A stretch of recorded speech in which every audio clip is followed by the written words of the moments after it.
గౌరవనీయులు పెద్దలు మన జాతీయ బీసీ సంక్షేమ సంఘం జాతీయ ప్రధాన కార్యదర్శి నక్కలమిట శ్రీనివాస్ గారు అధ్యక్షన ఈరోజు జరగడం చాలా సంతోషం.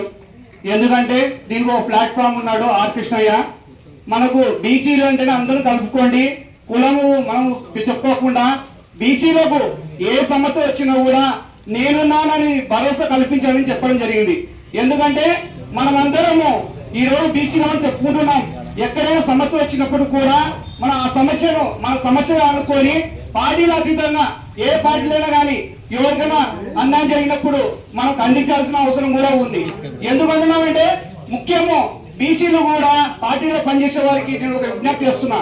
బీసీ సెల్ అంటే ఎవరు తీసుకోవద్దండి. ఎందుకంటే నామినేట్ పోస్ట్ ఇస్తాండి మేము తీసుకుంటామని చెప్పండి. ఎందుకంటున్నామంటే ఈ రోజు మన పార్టీలో జెండాలు మోస్తున్నాం, మనని మోపిస్తున్నారు, అది కానీ వాళ్ళు ముందుకు పోతున్నారు. ఎందుకంటే మనలో కూడా బీసీలము చట్టసభలో 60% ఉన్నాం. అలాంటి వ్యక్తులము ఈ రోజు మనం ఎందుకు ఎన్నికవుతున్నాం అంటే ముందరగా అగ్రవర్ణాలకు కూడా మనం చేపట్టడము మర్చిపోవాలని చెప్తున్నాం. ఎందుకంటున్నామంటే బీసీలము ఈ రోజు 139 కులాలు ఉన్నాయి. 139 కులాలు కూడా బీసీలో కూడా ఎస్సీ ఎస్టీ జాబితాలో ఉన్నాయి. వాళ్ళు ఎస్సీ ఎస్టీ జాబితాలో వెళ్తే వాళ్ళ విద్యాపరంగాని రాజకీయ పరంగాని ఆర్థిక పరంగాని వాళ్ళ కుటుంబాలు కూడా ఆనందంగా ఉండడానికి కూడా అవకాశం ఉంటుంది. ఎందుకంటున్నామంటే ఇప్పుడు ఏదైతే ఎస్సీ ఎస్టీ వాళ్ళకి ఏదైతే రిజర్వేషన్ ఉందో మనకు మహాత్మా జ్యోతిరావు పూలే గారైతేమి డాక్టర్ బాబా అంబేద్కర్ గారైతేమి ఒక రాజ్యాంగం రాసినారు. ఆయన ఆ విధంగా ఎందుకు రాసినారు? మనం కలుపుకొని బడుగు బలహీన వర్గాల కోసము ఆ రోజు ఒక వెలుగు నింపిన వ్యక్తులు వీళ్ళని మనం ఈరోజు స్మరించుకుంటూ బీసీలు అయితేమి ఎస్సీలు అయితేమి ఎస్టీలు అయితేమి మైనారిటీలు అయితేమి 80% ఉన్నాం. ఆ 80% వస్తే ఈ అగ్రవర్ణాలు కూడా రాజకీయాల్లో లేకుండా పోతారు. ఎందుకంటున్నామంటే వాళ్ళ జనాభా ఎంత ఉంది కూడా ఇంతవరకు మొన్న కూడా చేశాం. ఎందుకంటే ఆ రోజు కూడా నరేంద్ర మోడీ గారు కూడా కేంద్రంలో మంత్రి శాఖ ఏర్పాటు చేయాలని చెప్పి మేము ఢిల్లీలో కలిసినప్పుడు డాక్టర్ చిన్నరామ్ గారు మాకు పర్మిషన్ ఇప్పించి ఆ రోజు ఢిల్లీలో కల్పించడం జరిగింది. ఎందుకంటున్నామంటే త్వరలో కూడా మళ్ళీ మొన్న కూడా మాట్లాడడం జరిగింది.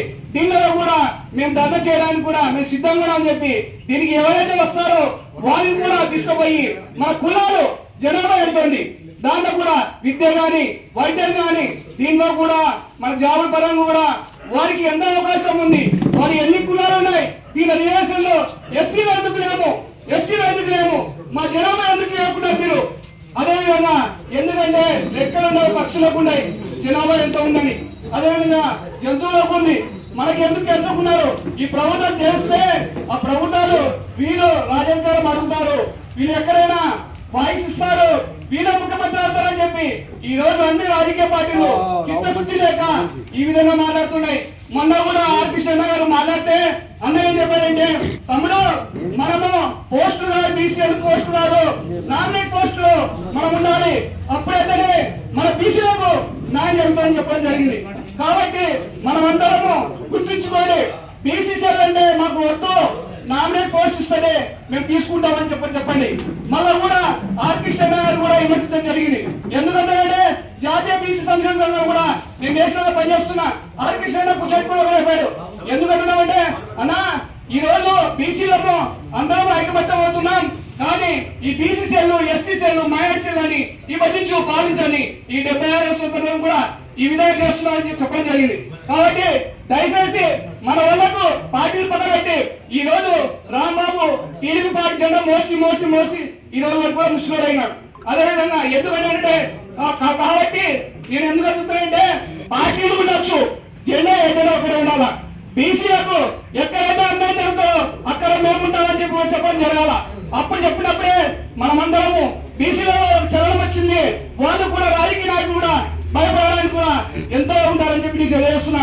అదేవిధంగా మొన్న కూడా మేము వేదికలో మాట్లాడితే అదేవిధంగా ఎందుకంటే విజయవాడలో మన స్టేట్ గెస్ట్ హౌస్ లో ఒక ప్రెస్ మీట్ పెట్టారు. అయ్యా నువ్వు కురుబ సమాజ వర్గం కదా, కాబట్టి కురుబ సమాజ వర్గం కదా, మీ కురుబ కులస్తులో కూడా 6,32,000 జనాభా ఉన్నట్టున్నావు కదా, మీ కులానికి ఒక ఎంపీ టికెట్ ఇస్తారా చంద్రబాబు నాయుడు అన్నారు. కానీ నేను చెప్పాను ఆయనకు మా కురుబ సమాజ వర్గానికి టికెట్ ఇవ్వకుంటే నేనే పోటీ ఉంటా అని చెప్పి ఆ రోజు ప్రకటించడం జరిగింది. ఎందుకంటే కర్నూలు నియోజకవర్గం కూడా ఎమ్మెల్యే పోటీ చేస్తారు, పోటీ చేస్తే కూడా నాకు సపోర్ట్ చేసినా సపోర్ట్ చేయకుండా ఫోన్ చేసి నగేష్ నువ్వు విత్డ్రా చేసుకో అన్నారు. కానీ నేను ఎక్కడ భయపడలేదు, ఎక్కడ శ్రమ చేయలేదు. నేను ఒకటే ఏదైనా నాది పార్టీలో సింబల్ పడాలని చెప్పి కర్నూలు నియోజకవర్గంలో నేను ఎమ్మెల్యేగా పోటీ చేస్తాం. అట్లా ఉంటే ధైర్యం ఉంటేనే ఈ సంఘాలు కూడా పనిచేయాల. ఎందుకంటున్నామంటే మన సంఘం పెట్టుకొని మన పని చేయకుండా ఆ సంఘం అనుకుంటే ఉంటే కాదు. ఇంకొకటి ఎవరైనా రాష్ట్ర నాయకులు కానీ స్టేట్ నాయకులు కానీ జిల్లా నాయకులు కానీ మన బోర్డు మీద నడుచుకోండి. ఎందుకంటే విష్ణు గారు తీసుకొని పోతే మనకిస్తే వాళ్ళు మర్యాద ఇస్తారు, లేకుంటే ఏమి పోకుంటే మనం మర్యాద ఇవ్వరు, కూర్చోమని కూడా చెప్పరు. ఎందుకంటే మేము చేస్తున్నాం, ఫేస్ చేస్తున్నాం. కాబట్టి నేను ఈరోజు SC ST BC minority national అధ్యక్షున్నాను, ఉమెన్ రైట్స్ నేషనల్ అధ్యక్షున్నా. మాకు ఎక్కడ పోతే కూడా స్టేట్ గెస్ట్ హౌస్ ఫ్రీ ఇస్తారు. అదే బోర్డు ఉంటే మన సార్ మీరు పోలీసు అని చెప్తారు.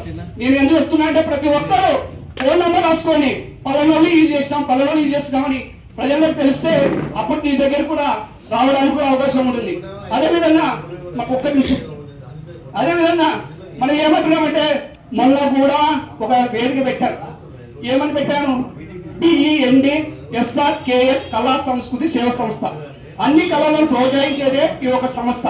ఈ సంస్థలో పనిచేయడం వల్ల కూడా మనకు ఉపయోగపడుతుంది చెప్పి నేను ఆ రోజు మన ఎంపీ గారు రాజ్యసభ సభ్యులు మాజీ టీజీ వెంకటేశ్వర రాకుంటే నేను ఫోన్ చేసి పిలిపించిన.